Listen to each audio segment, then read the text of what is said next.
And I'm joined now by Professor Francesca Scala. She is professor of political science at Concordia University and co-author of the study I just mentioned. Professor Scala, thank you very much for joining us today.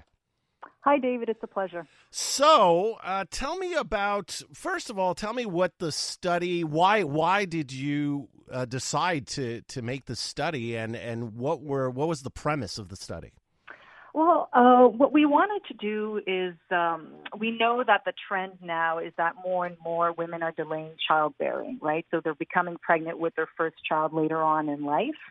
And so we wanted to understand that trend, and we wanted to see if and how older motherhood and older mothers are being problematized in policy text, right? So government documents, government websites, any kinds of guidelines by health authorities.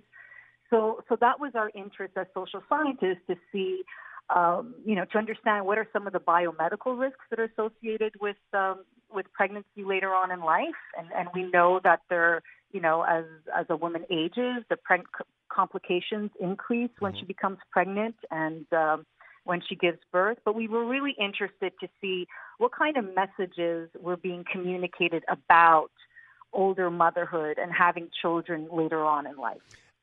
And just to be clear, this covered what happens only in Canada, right, with the federal government? That's right. So it's a Canadian study. It looks at Canadian, mostly federal policy documents, right, and by health authorities. But we also looked at some of the provincial reports or public statements by health authorities on issues related to access to IVF, issues related to fertility, and also some of the programs they put in place that specifically target women who are having children after age 35, right? Because they're under the risk category of advanced maternal age. So once a woman reaches the age of 35, there are certain policies or programs or issues that health authorities want to communicate to them. And the documents you studied are fairly recent, right?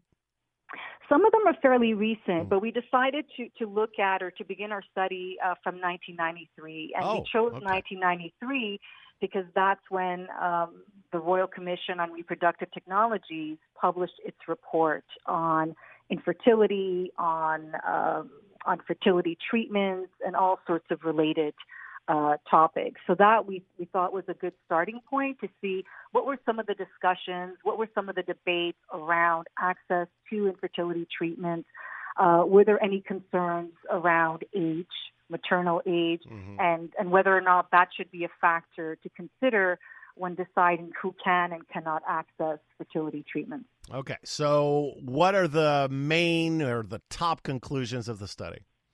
Well, the main conclusions are that there are three main representations of older mothers, right? So the first one is that older mothers are typically regarded as risky maternal subjects, right? So there's a lot of emphasis on the biomedical risks associated with having children later on in life, but really this idea that women are putting themselves and are putting their offspring at risk. And there's a lot of anxiety surrounding women having children later on in life concerning disability or the potential to give birth to a disabled child.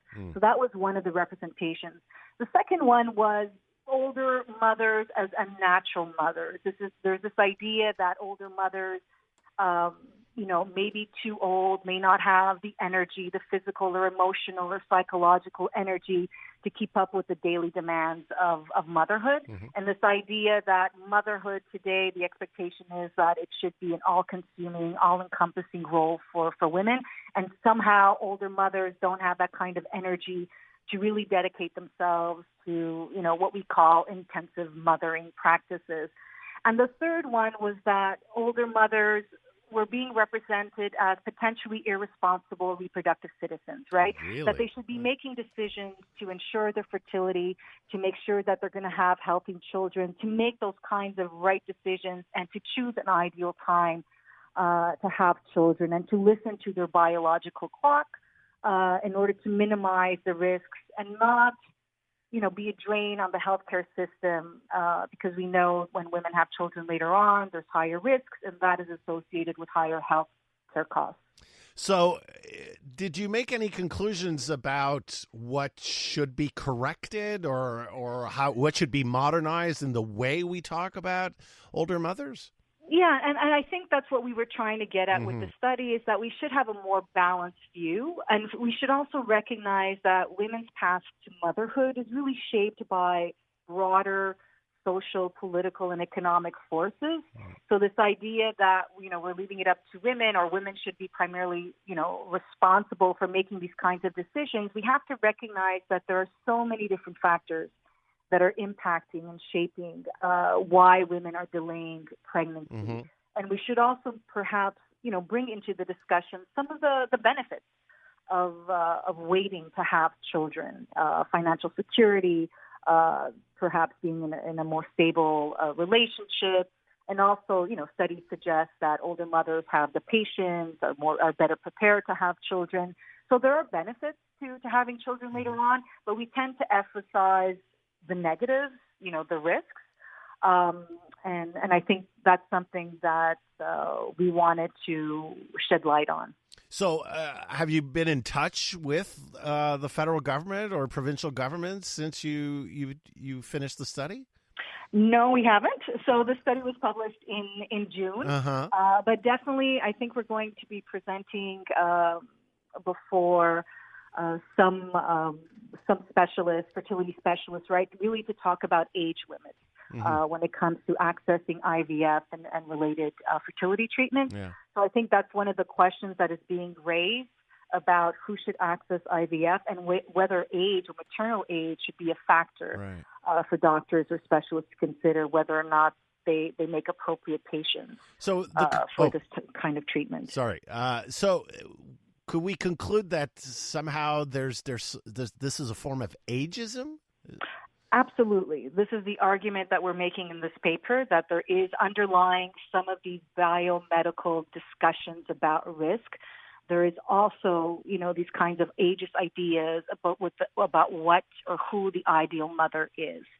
So our notion of the ideal mother is not necessarily young, because certainly, we would argue that, teenage mothers are also heavily stigmatized, more so, right? But this idea that, the ideal mother is youthful, has the youthful energy, and also that's also premised on the idea that women are the primary caretakers and caregivers of children, right?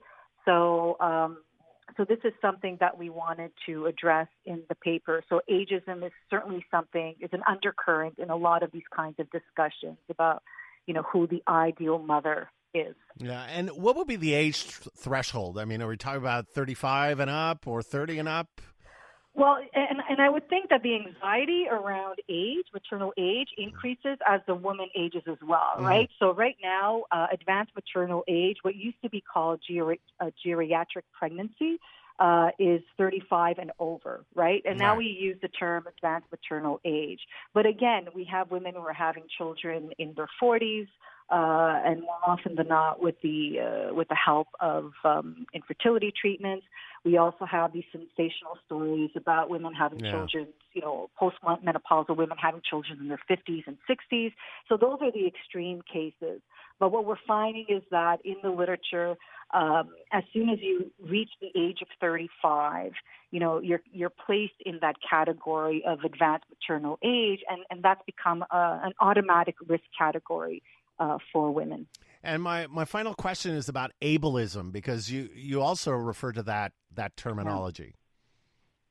Definitely. I think what's happening here is there's a lot of anxiety around older mothers, and that anxiety really centers on the prevention of having disabled children. So there's a lot of emphasis on the risk that older mothers have on their potential disabled offspring. So how do we minimize that risk through genetic screening, prenatal screening, and all of those sorts of things? But also this idea that, the aging mother and the aging body, right, there's the potential for limited mobility. And what does that mean for a woman's capacity to engage fully in motherhood. Very interesting. I hope the governments will listen and follow up on this. Please keep us informed on the consequences of this fascinating study. I really appreciate you coming on today, Professor Scala. Thanks very much, Dave. FRANCESCA SCALA is professor of political science at Concordia University and co-author of this study.